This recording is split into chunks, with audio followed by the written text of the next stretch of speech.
Welcome back. In a moment, we'll examine the fastest transport systems available on the ground. But first, here are some other stories to keep an eye on. President Trump's controversial travel ban has been in court again. 3 judges at the appeals court in San Francisco have been asked to decide if a restraining order issued by a lower court should remain in effect while a challenge to the ban proceeds. The president's executive order imposed a ban on entry for all refugees and visitors from 7 mainly Muslim nations. Protesters in Romania are demanding the resignation of the current government. The protests have continued for 7 consecutive evenings in Bucharest and other cities since Prime Minister Sorin Grindenu's cabinet last week approved a law which critics and protesters said could help corrupt politicians escape justice.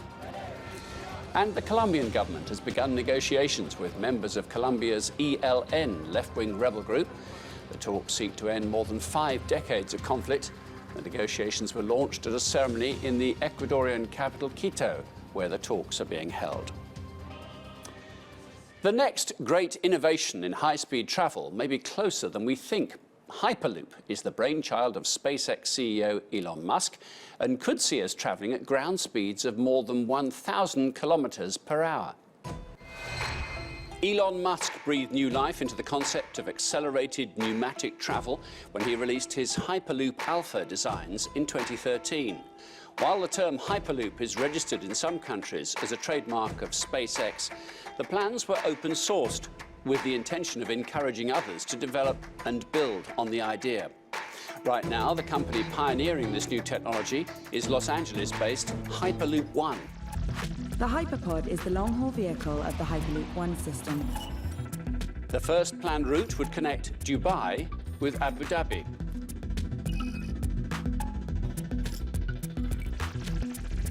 It is a comfortable and safe transport hull for passenger and cargo pods. All levitation and guidance systems fit seamlessly underneath. Secure airlocks are at each end. Inside the Hyperpod, passenger and cargo pods can glide smoothly at airline speeds right to their destination. The journey of nearly 100 miles would take 12 minutes, hyperport to hyperport, saving considerable time compared to roughly a 2-hour car ride. But the futuristic Hyperloop isn't the first high-speed alternative to flying. Japan's Shinkansen, otherwise known as the bullet train, has been running at 320 kilometers an hour service since 1964. In China, the Shanghai maglev train runs at an impressive 430 kilometers an hour and has done so since 2004. Japan test ran a maglev service which reached 603 kilometers an hour. But the Hyperloop going at full speed will leave them both in the dust. While travelling flat out at 1,200 kilometers an hour, it'll be twice as fast as the experimental Japanese maglev train. Well, to discuss that further, I'm joined in the studio by Peter Campbell. He's from the Financial Times newspaper, and he writes on the future of travel. Let's just talk about the human beings at this, Peter. If I'm going in some kind of vehicle, we can't really call it a train because it's probably hovering rather than got wheels, what's the effect on me going to be at going at that speed, do you think? Well, the engineering challenges of building a Hyperloop pod that will be safe to hold humans are absolutely colossal. It's basically trying to make a train that runs in space. The way the Hyperloop works is it sucks almost all the air out of the tube. You're therefore traveling in an almost absolute vacuum, and humans have to be completely protected from that inside the pods. Because we still need to breathe. We still need to breathe, and we don't want anything to happen to us in terms of air pressure or anything else. I mean, it's bad enough when you go on an airliner and have the pressure drop inside the cabin. So what they're going to have to do is make the outside of the pod sufficiently thick and sufficiently robust that humans will be able to survive safely inside it. That involves making it very thick. That means the pod itself is going to be very heavy, and that means the magnets underneath that drive the technology will have to be incredibly powerful. Now, humans and magnets don't go well together, so they'll need another layer of protection on the bottom of the pod to keep humans safe. All of this adds up to a pretty serious engineering challenge when you're even trying to design the pod, never mind put in the pipeline. So the bottom of the pod would have to have some kind of magnetic screening to keep me, because you don't want to sit in a huge magnetic field.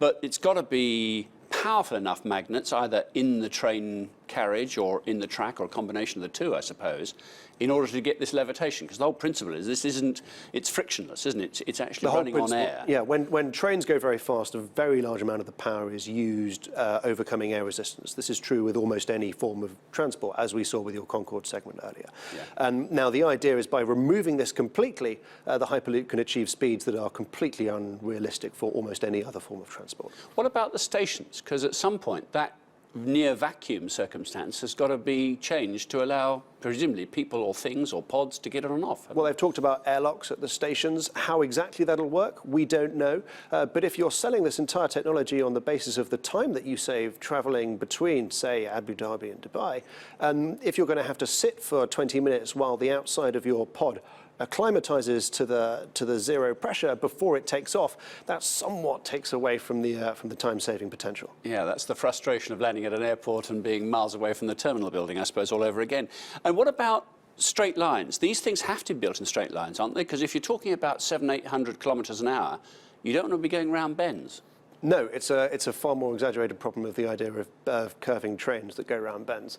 But if you're travelling too fast, you'll start pulling G-force, and that'll be uncomfortable for people inside.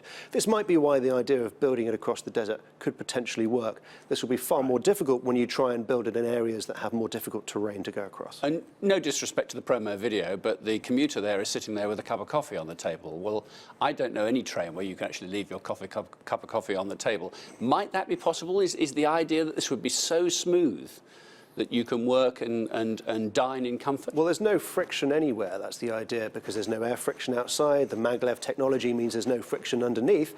So potentially it could be completely frictionless. But the other problem you have is acceleration. If this thing is going to reach breakneck speed, it's got to do so reasonably quickly for you to have any serious time saving. Now, in order for it not to be accelerating like a supercar, they have to find a way of doing that while still making it a comfortable environment to sit and work in, or no one will want to use this. Otherwise, we would be like what a Formula One driver or something, thrust in the back of our seat, or... People won't want to have to get into shell suits before they get into these. So which means that the whole technology could potentially work for something like cargo. But cargo only works if you have really big pods taking serious volume. To have a small pod that takes 6 or 8 people, if you replace that with cargo space, the savings you're going to make on time are really not worth it for the investment in the whole line, because the entire network has to be completely pressurized, completely secured. Yeah, otherwise the whole thing breaks down. Otherwise it doesn't work. Yeah. It's far more difficult than maintaining a straight train network at the moment. Part of this vision is all to do with a sort of driverless experience, isn't it? Maybe from nearby our home, right to our place of work or our holiday, wherever we're choosing to go. The driverless car, the driverless taxi, that is closer, isn't it? And perhaps more realistic in the medium term. Those are much closer. Companies such as Ford have talked about having driverless taxis on the road in 2021. Uber, as we know, is already testing self-driving taxis in parts of America at the moment, and all the car makers are working on driverless cars. So these will come in the next few years. Now, Dubai's talked about getting its Hyperloop project off the ground by 2020, potentially in time for the Qatar World Cup in 2022. We still don't know if that's going to be possible. But what we do know is that there are all these different options for the future way that we're going to get around. The idea in the future is that you might have a seamless service where you come out of your house, a driverless pod picks you up, takes you maybe to a heliport, such as the one Uber is designing at the moment, takes you into the middle of a city where another driverless car will pick you up and take you to your office. It's all part of a seamless transport experience. And that air section will be done by a remote control vehicle. And that air section may well be done by a driverless electric helicopter or something like that. Companies such as Airbus are designing those at the moment. But these things will change the way we get around, but they may not come in the next 2 or 3 years. It'll be fascinating to see how quickly, if any of them come, won't it, indeed? Peter, thank you very much indeed. Peter Campbell. Thank you. Now we end with our Insight Bite, a little something that we feel you should know. And today we're going to focus on indoor skydiving. Spain is holding its 4th edition of the Indoor Skydiving Wind Games, where 200 flyers from around the world attend to compete. This year, the competition introduced new categories such as solo speed and freestyle. Organisers say the competition has grown steadily over the years, attracting both participants and fans. Who knows? It may become an Olympic sport one day. Well, that's all for now from me. I'm Martin Stanford. That was Inside.